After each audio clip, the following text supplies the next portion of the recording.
Bossing. Masakit yung mga balikat mo. Ano po ba nangyari sa inyo?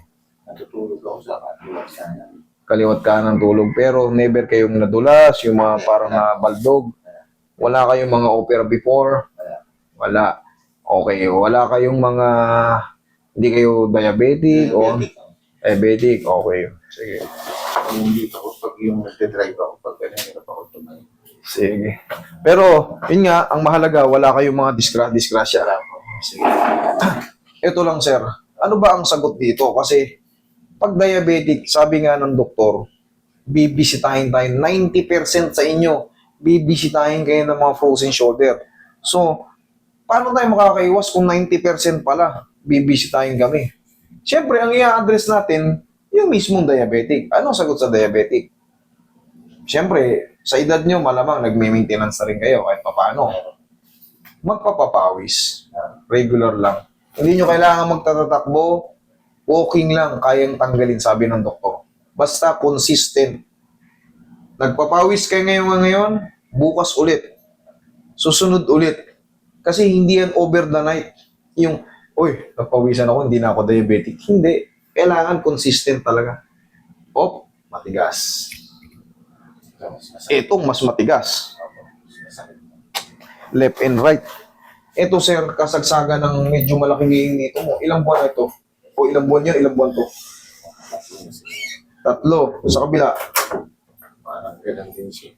Nagkasabay. Okay.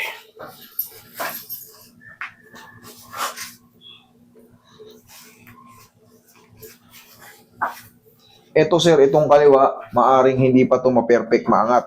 Pero, yung sobrang pain niya sa loob, yung pag minsan ba natabig ka, Hindi naman. Pag yung napahinga lang siya, doon siya masakit. kumikirot. Yun ang yun ang maano natin kahit pa paano magiging bearable yan. Tapos, yung isa, maaring maging 95% maayos to eh. Ito, mga 70%. Na ano pa kasi, kahit pa paano, lumampas ka pa ng kalahati. Ang mahirap kasing ayusin yung pag kumakalahati na tapos yung katawan mo na yung sumusunod. Ayan, okay, kita mo, sobrang sakit ka agad. Ang tawag dyan is adhesive capsulitis. Ngayon, siyempre magiging thickening of yung mga ligaments dyan natin, yung mga joint natin, magiging thickening yan. Gagapok sa Tagalog. Hindi mo pwede siya basta-basta may stretch. Mapupunit yung mga rotator cuff. So, pinaka-the best yan, gradually, round and round and round hanggang sa lumaya. Kasi napupunit po yan. Okay, relax lang. Ang consequences naman, pag napunit, liliit yung mga muscle mo dito. Para kang ano, para kang magiging, para kang may hika, ay para may TB. Aangat yung balikat po, tapos ang ninipis ng mga, ang laki ng buong katawan mo dito, dito ang nipis.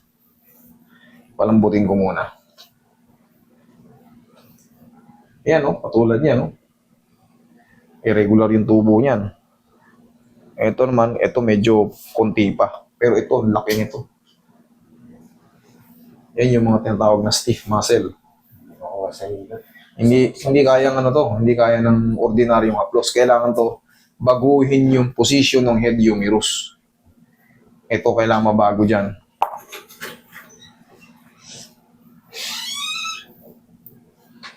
Pinalambot ko muna kasi ito tong kaliwa medyo mapapalaban ka rito.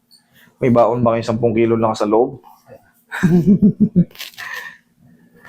Yun yung mga palagi kong binibiro sa inyo. Pagkalam kong adhesive capsulitis.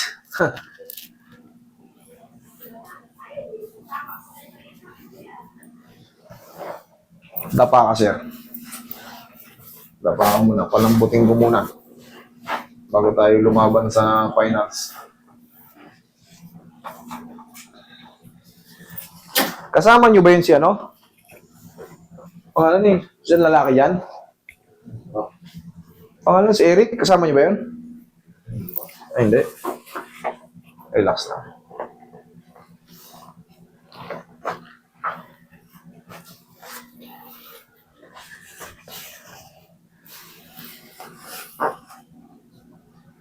Relax lang.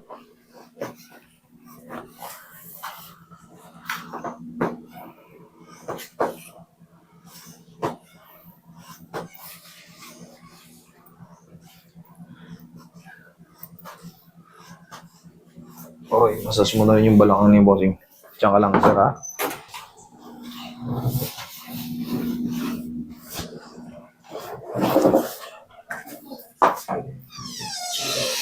Okay po. Wait lang, wait lang. Tapusin ko lang to. Relax lang. Inhale. Exhale. Ikaw na mo yung tarp. Babalik ko lang dito. Chat muna ako daw. Baka magsara sila eh. Sir, tagilid. Kaya mo? Okay. Ihabol natin to. Okay, relax na. Other side.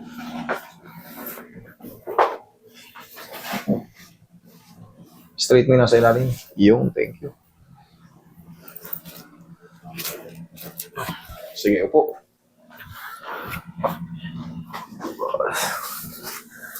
Ito na, ang main event of the afternoon. Sige. Kaya mo naman yan. Wala ka naman sakit sa puso. Wala. Okay, very good.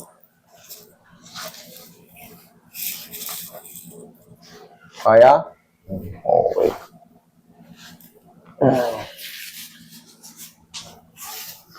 Ito na ang pinakamasarap.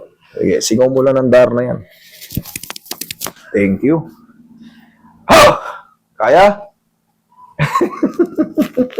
Kaya? Okay, sige, isa pa. Last na to. Thank you. Malakas pa rin pain toleration mo eh. Yung iba kasi, talagang kita mo yung paa. Nag-8-8 talaga, namimilipit. Pero yan kahit paano binabaliktad ko yung combo eh.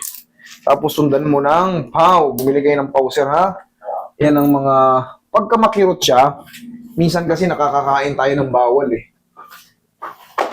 Kahit wala kang frozen shoulder, minsan sa tuhod, sa mga joint, pag nakakain tayo ng bawal na pag diabetic tayo, eh may mga, pag nakapapahinga tayo, may mga kumikirot-kirot eh. Nakakaramdam ka rin ba nun? Pangkaraniwan mo yun sa mga tao, sa mga lumalagpasan ng 35 pataas. Lalo sa pa. Rayu-rayuma. Ayan, meron ka ba ng isa pa? Anuin ko niyan. Pitikin ko rin pala.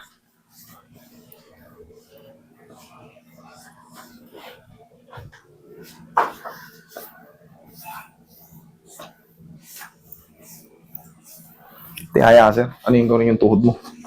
Kompleto, Ricardo. Ilang taon na ba kayo ngayon, bossing? 52. Oh, bata-bata pa eh. Pero syempre, ang kailangan nating ano yun, yung diabetic natin. Medyo risk, ano kasi yan eh. Ang daming complication ng diabetic at may kakambal na stroke yan. Pag nasa diabetic kayo tapos biglang tumaas ang kolesterol nyo, ay sigurado. Ang diabetic kasi, kakambal na yan ng high blood pressure o hypertension. Magpipinsang buo yan. Hypertension, kolesterol. Yan. Diabetic.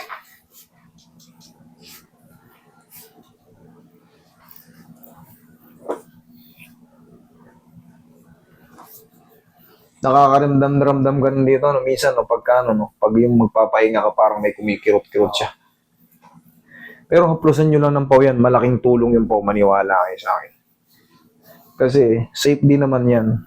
External use only. Pagka parang nangingilo-ngilo yung mga karne-karne nyo, yung buto nyo, parang wala naman dahilan para sumakit, hindi naman kayo nadapa.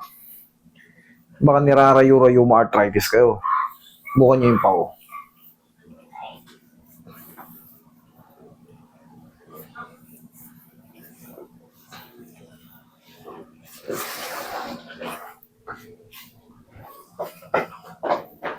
Aray.